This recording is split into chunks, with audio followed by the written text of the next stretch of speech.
Hi, I'm Jeff Groh, and this is Differential Equations, Final Exam Review. On problem 1, we have y prime equals x squared y squared over x squared. The function on the right is separable, and so the differential equation is separable. We can separate the variables as 1 over y squared dy equals x squared over x squared plus 1 dx, and then integrate. Remember that the derivative of 1 over x is negative 1 over x squared. So the integral of negative 1 over y squared is going to be 1 over y. So the negative was missing, so I'll put that in. We'll get negative 1 over y. Now, how do we integrate the right-hand side? On the right-hand side, it would be nice if I had a plus 1 on the top. I'll write it as plus 1, but then minus 1, grouping the first two terms. I'm integrating 1 dx minus the integral of 1 over x squared plus 1 dx. That makes it easy to integrate both of those terms. The answer then is negative 1 over y equals x minus, we recognize this integral as the one that I want you to remember, arctan of x plus c.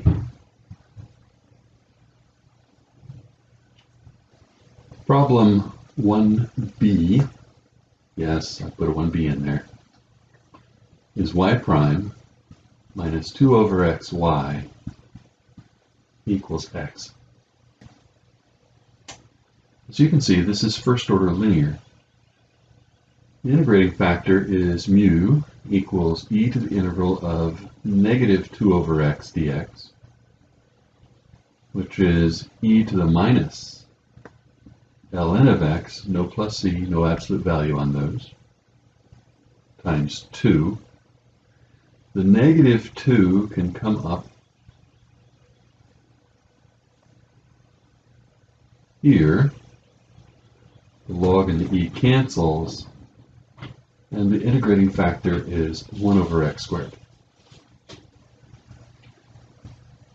With mu equal to 1 over x squared, remember that the formula for the solution is y equals 1 over mu, the integral of mu q plus c over mu.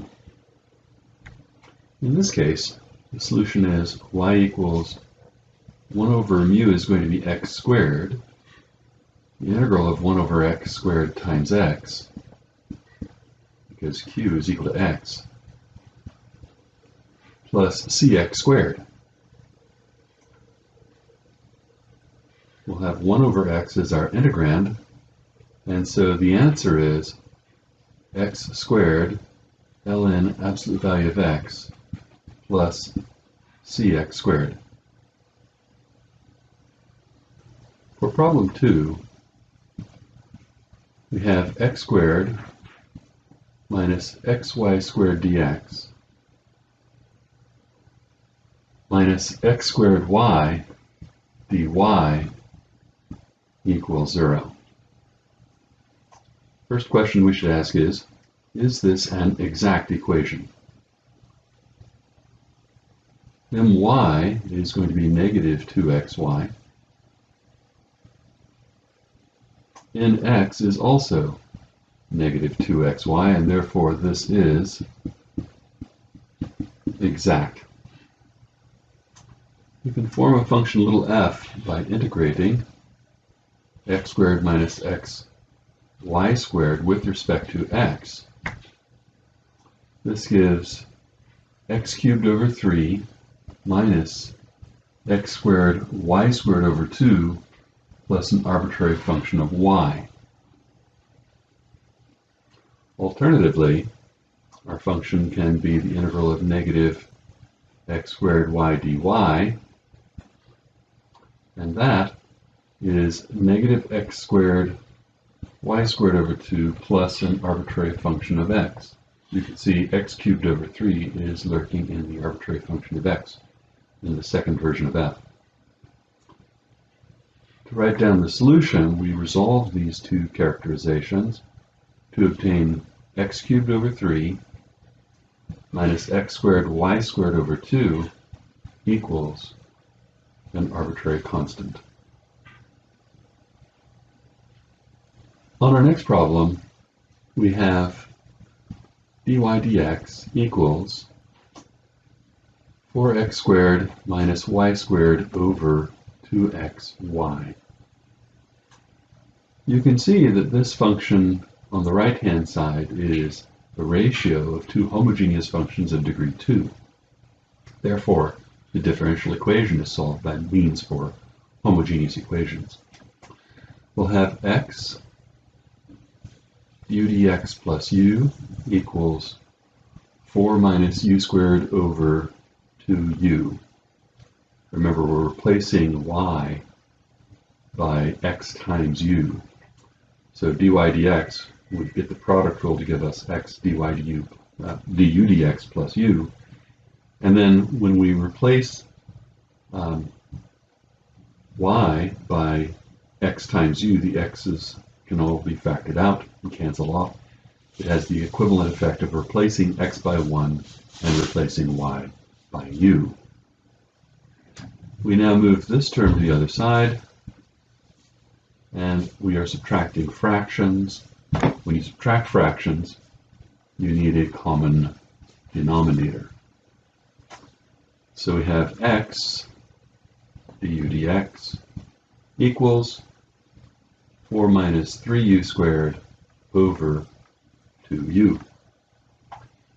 Separating the variables, 2u over 4 minus 3u squared du equals 1 over x dx, and we integrate. On the left-hand side, the integrand is almost in the form f prime over f.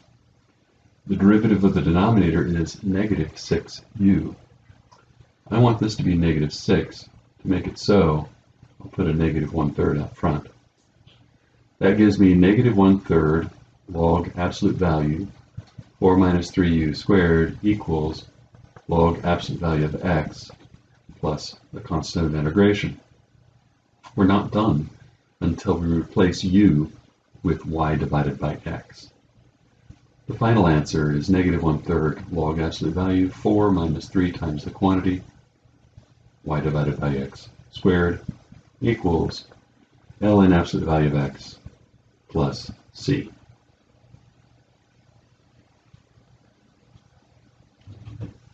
Our next problem has y double prime plus 5y prime plus 6y equals 0.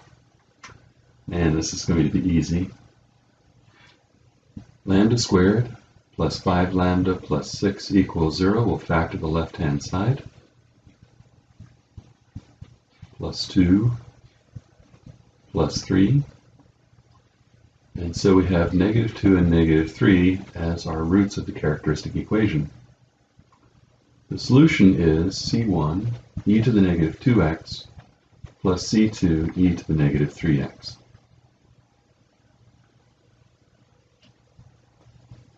You can expect 3 of those in a row covering all 3 cases.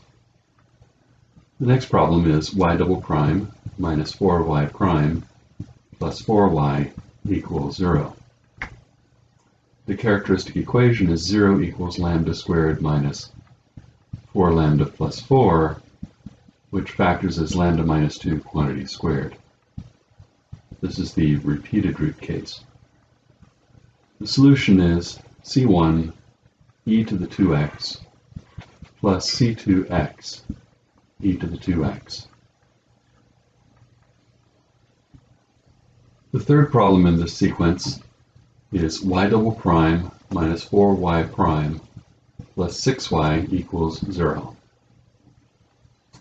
As you can see, the characteristic equation is 0 equals lambda squared minus 4 lambda plus 6. If you divide this by 2 and square it, we want to have plus 4. So we'll group these first. And so we have lambda minus 2 squared plus 2. When we shift the plus 2 to the other side, it becomes a minus 2, so that when we take the square root, we will in fact get an imaginary unit I. Shifting the 2 over, we get lambda equals positive 2 plus or minus the square root of 2I. We have alpha equals 2, beta equals the square root of 2. That gives us the solution y equals c1 e to the 2x cosine of the square root of 2x plus c2 e to the 2x sine of the square root of 2x.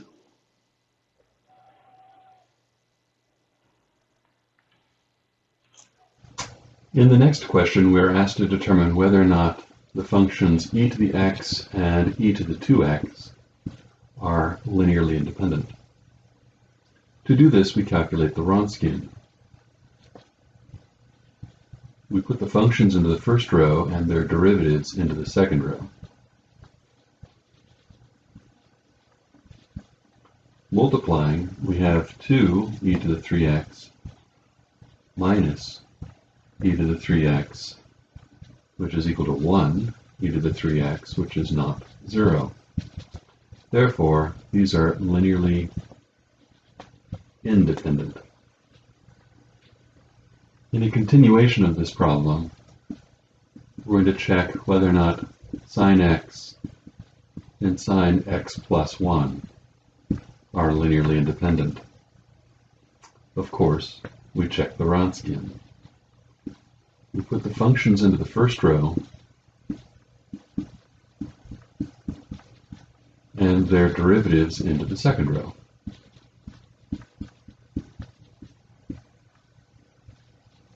This is equal to sine x cosine x plus 1 minus cosine x sine x plus 1. You might recall the identity sine of A cosine of B minus cosine of A sine of B is equal to the sine of A minus B. So this is equal to the sine of x minus x plus 1. The difference of angle identity for sine is being used here, which is the sine of minus 1, or minus the sine of 1. That is not equal to 0 because sine is only 0 at integer multiples of pi. Sine of 0, sine of pi, sine of 2 pi, sine of negative pi, etc. We deduce then that these functions are linearly independent. The next problem, we solve x dot equals 3, negative 10, 1, negative 3 times x using eigenvalues and eigenvectors. The first step is to solve for the eigenvalues of this matrix, the coefficient matrix.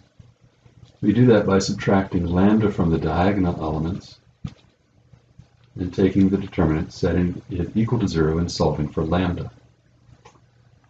This gives us 3 minus lambda, negative 3 minus lambda, and then minus a negative 10. We subtract the product the other way. Multiplying, we'll have a positive lambda squared. We'll have a negative 3 lambda plus 3 lambda, which cancels out. Then a negative 9 plus 10 is plus 1. You can see that if you move this over, lambda squared equals negative 1, it follows that lambda will be plus or minus the imaginary unit I. Keep in mind we have alpha equals 0 and beta equals 1 in this case. With lambda equal to I, we solve the system 3 minus I, negative 10, 0, and the second row will be dependent when we subtract I from negative 3. We deduce then that our eigenvector associated with lambda equals I, we reverse and negate one component, will be 10, 3 minus I. V decomposes as U plus W. U is going to be the vector 10, 3. W is W times I. W is going to be the vector 0, minus 1. The solution then is C1. Normally we have e to the alpha t, but alpha in this case is 0. Cosine beta t, beta is 1, times 10, 3 minus sine beta t times 0 minus 1 plus C2 sine beta t 10, 3 plus cosine beta t 0 minus 1. On the next problem, we're solving a non-homogeneous system using the method variation of parameters. We have x dot equals 6, negative 7, 1, negative 2x plus e to the t times 2, 2. We're given that lambda equals negative 1 is an eigenvalue with corresponding eigenvector 1, 1, and also lambda equals 5 with corresponding eigenvector 7, 1. This gives a fundamental matrix of e to the negative t, e to the negative t, 7 e to the 5t, 1 e to the 5t. With this as fundamental matrix, we next need to calculate its inverse. We're going to have e to the 4t minus 7 e to the 4t, that's minus 6 e to the 4t. You switch the diagonal elements and negate the off-diagonal elements.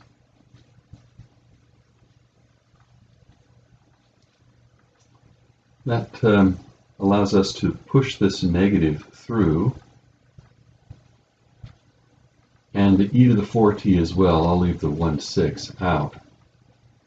We'll have negative e to the t, 7 e to the t, e to the negative 5t, minus e to the negative 5t. That is x inverse. X inverse f is the next step. So we multiply this by this thing here. We'll leave the 1/6 out front.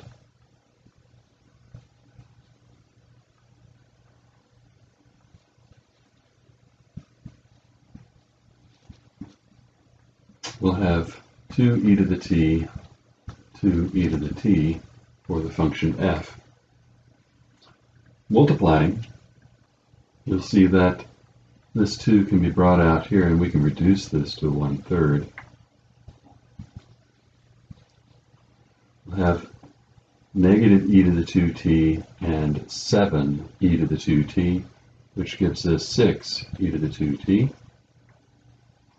Then we get e to the negative 4t minus e to the negative 4t, which is 0.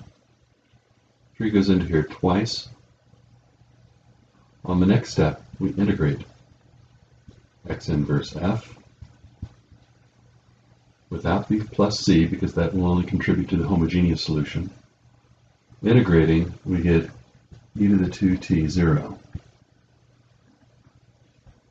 In the next step, we find the particular solution, which is x, the integral x inverse f. Remember that x was e to the minus t, e to the minus t down the first column, and then 7 e to the 5t, e to the 5t down the second column. Multiplying, we obtain e to the t, and then e to the t, which is e to the t times the vector 1, 1.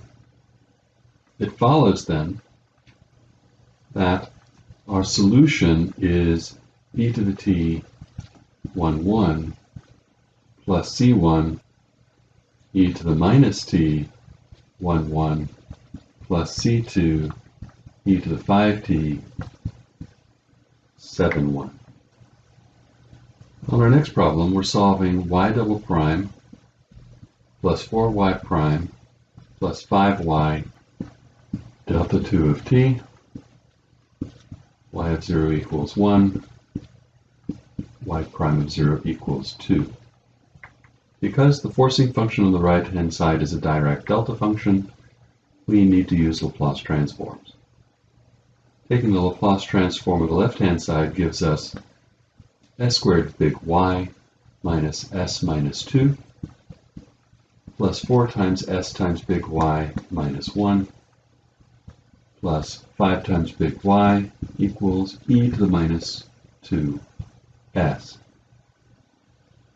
Collecting all the terms involving big Y, we'll have s squared plus 4s plus 5. All other terms go to the right-hand side. So we'll have a plus s, 2 and negative 2 and negative 4 make negative 6. That becomes plus 6 when we move it to the other side. As you can see, this factors as s plus 2 squared plus 1, completing the square. Dividing that off, we have big Y equals e to the negative 2s times 1 over s plus 2 squared plus 1, plus, we'll break this up into a plus 2 plus 4. We'll have s plus 2 over s plus 2 squared plus 1 plus 4 over s plus 2 squared plus 1. Taking the inverse Laplace transform of each side, we'll have a unit step function at 2, an exponential and a sign. Exponential e to the negative 2. We have to translate it 2 units over though. Sine of 1 times t minus 2. The next term is e to the negative 2t cosine of t, and the last term is plus 4 e to the negative 2t sine of t. On the next problem, we assume that P and Q are continuous, and y1 and y2 are solutions to the equation y double prime plus p of x y prime plus q of x y equals 0 on an interval I.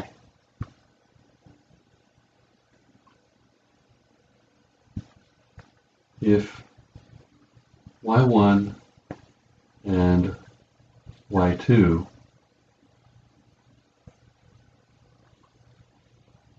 have an x-intercept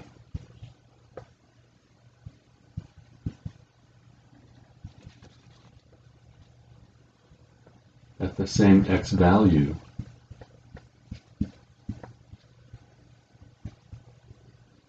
show that y1 and y2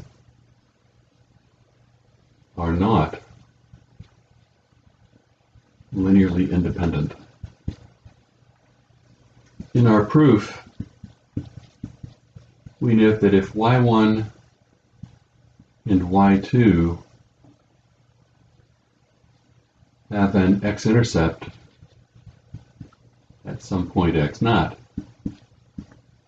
that means then that y1 at x0 and y2 at x0 both equal 0. Calculating the Wronskian, we see at x0, we see that y1 at x0 is 0, and y2 at x0 is also 0. We don't really care what the value of the derivative is, because the determinant is definitely going to be 0. Therefore, we deduce that y1 and y2 are linearly dependent, and that's the end of the proof. On the next problem, we find and classify the equilibrium points to x dot equals x times the quantity 3 minus 3x minus y dot equals y times 4 minus x minus 2y. The first step is to find the equilibrium points by setting the right-hand sides equal to 0. You can see that we get x equals 0 or 3x plus y equals 3, and y equals 0 or x plus 2y equals 4. The equilibrium points are 0, 0 from here. If x is 0, y must be 2. If y is 0 here, then x must be 1. And finally, we need to solve the system of equations for the point of intersection of these two lines. To do that, if you multiply the first equation by 2, you'll have 6x plus 2y equals 6. We'll subtract x plus 2y equals 4. That yields 5x equals 2, where x is 2/5. If x is equal to 2/5, we'll plug 2/5 into this first equation. We'll have 3 times 2/5 is 6/5 plus y equals 15/5. Subtracting 6/5 over, we get y equals 9/5.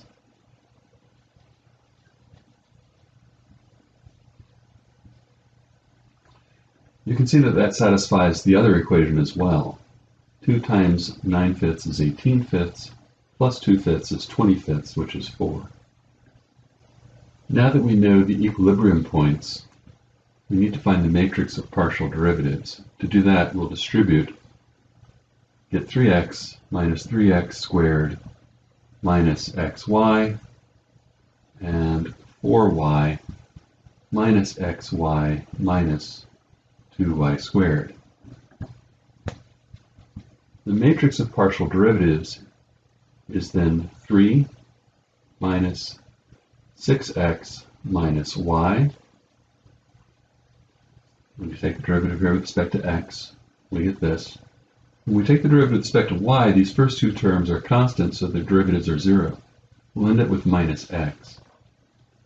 The derivative here with respect to x gives us minus y. And then when we take the derivative with respect to y, we get 4 minus x minus 4y.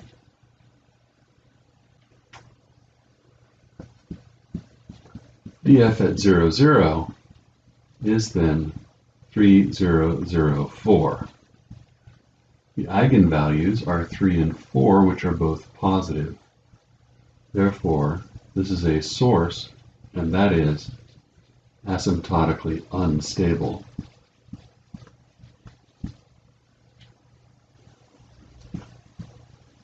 df evaluated at 0, 2, we're setting x equal to 0 and y equal to 2. We'll have 1 here, 0, negative 2. X is 0, y is 2, we'll have negative 4 here. Since this matrix is lower triangular, we can see that the eigenvalues are 1 and negative 4.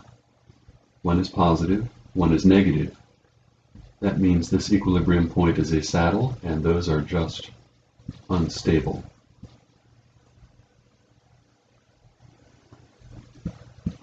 df at 1, 0, x is 1, y is 0. We'll have negative 3, negative 1, 0. Again, x is 1, y is 0. That gives us 3 here. The eigenvalues are negative 3 and 3. We have opposite signs, so this is a saddle, and that is unstable.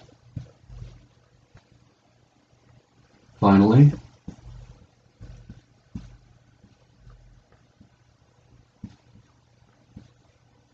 the matrix of partial derivatives evaluated at the final equilibrium point, 2/5, 9/5.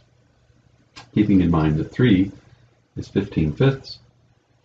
We have 15/5 minus 12/5, that's 3/5.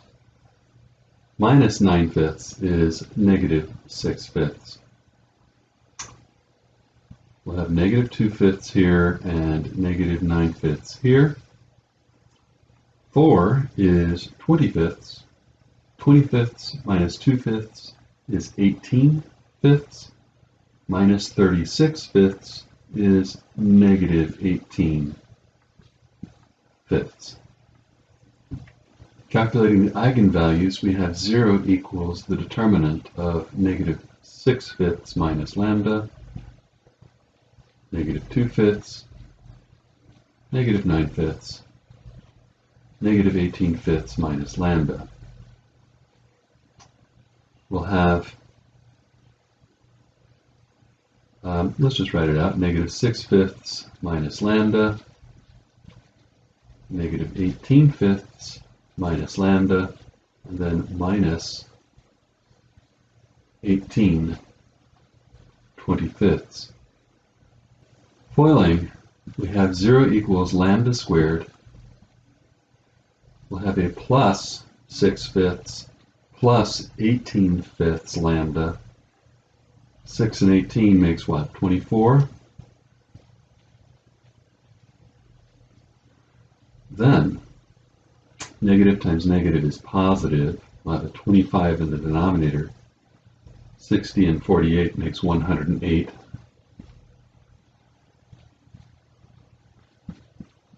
That's still minus 18/25. These combine to give us plus 90/25.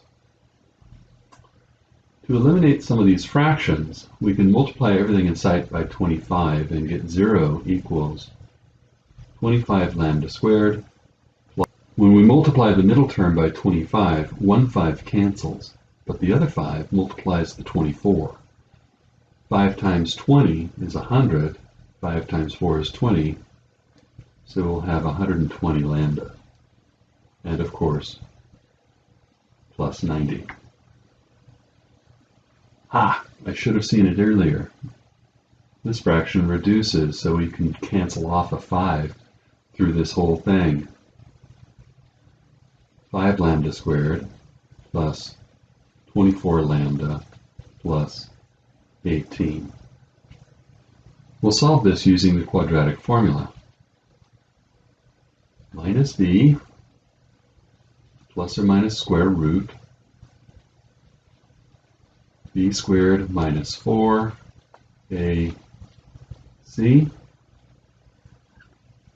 all over 2a. Now, it may seem like there's a lot of arithmetic to do here, but there really isn't. 20 and 18 are both smaller than 24, so we're subtracting something smaller than 24 squared. We will get a positive value under the square root. However, because this is a positive value being subtracted from a positive value, we'll have something smaller than 24 after taking the square root. That means that when we subtract, we will of course get a negative minus a positive is still negative. When we add, we won't add back enough to cancel out the negative 24, which means both of these are negative. That means we have a sink, and sinks are asymptotically stable. I have only one more problem for the final review, and that is to use power series to solve the differential equation y double prime equals 4y. We'll center this about 0. Making that assumption, y is going to be a series of the form the sum as k goes from 0 to infinity, a sub k x to the k.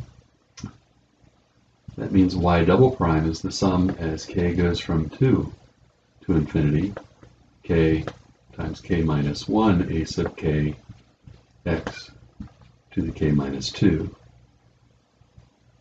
Plugging these into the differential equation, we have the sum as k goes from 2 to infinity, k minus 1 a sub k x to the k minus 2 is equal to the sum as k goes from 0 to infinity of 4a sub k x to the k, distributing the 4 in through this sum. As you can see, we need to re-index one of these sums. Re-indexing the first sum, we want the new k to be the old k minus 2, or the new k plus 2 equal to the old k. The new k, if the old k starts at 2, the new k starts at 0. They both go to infinity. The old k gets replaced by k plus 2, and so k minus 1 will be k plus 1. A sub k plus 2 x to the power k, that equals the sum as k goes from 0 to infinity, 4a sub k x to the k. You can see then that this coefficient must equal this one, and that gives us the recursion formula ak plus 2 is equal to 4ak divided by k plus 2, k plus 1. With this every other one principle, we can see that each term determines the term 2 more down the line. Both a0 and a1 will be arbitrary. There's nothing constraining either of those.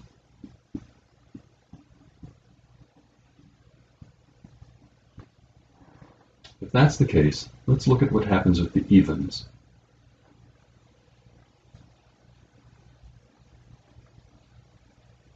A2 results when we plug in k equals 0.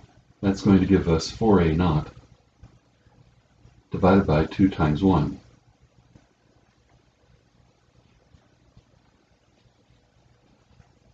A4 is going to be what we get when we plug in k equals 2. That's going to be 4a2 divided by 4 times 3. Making this substitution, we have 4 squared a0 divided by 4 times 3 times 2 times 1, or 4 factorial. A sub 2k is going to be 4 to the power k a0 divided by 2k factorial. We'll put this in a box for later keeping. Now we need to investigate the odds. A3 results when we plug in k equals 1. That gives us 4a1 divided by 3 times 2, which is 3 factorial. A sub 5 results when we plug in 3 for k. That's 4a3 divided by 5 times 4, which is a1 divided by 5 factorial. We get a 2k plus 1 is 4 to the k a1 divided by 2k plus 1 factorial. We deduce then that the solution is a naught, the sum as k goes from 0 to infinity, 4 to the k over 2k factorial x to the power 2k, that covers all of the even terms, and now the odd terms are a1, the sum as k goes from 0 to infinity, 4 to the k over 2k plus 1 factorial x to the power of 2k plus 1.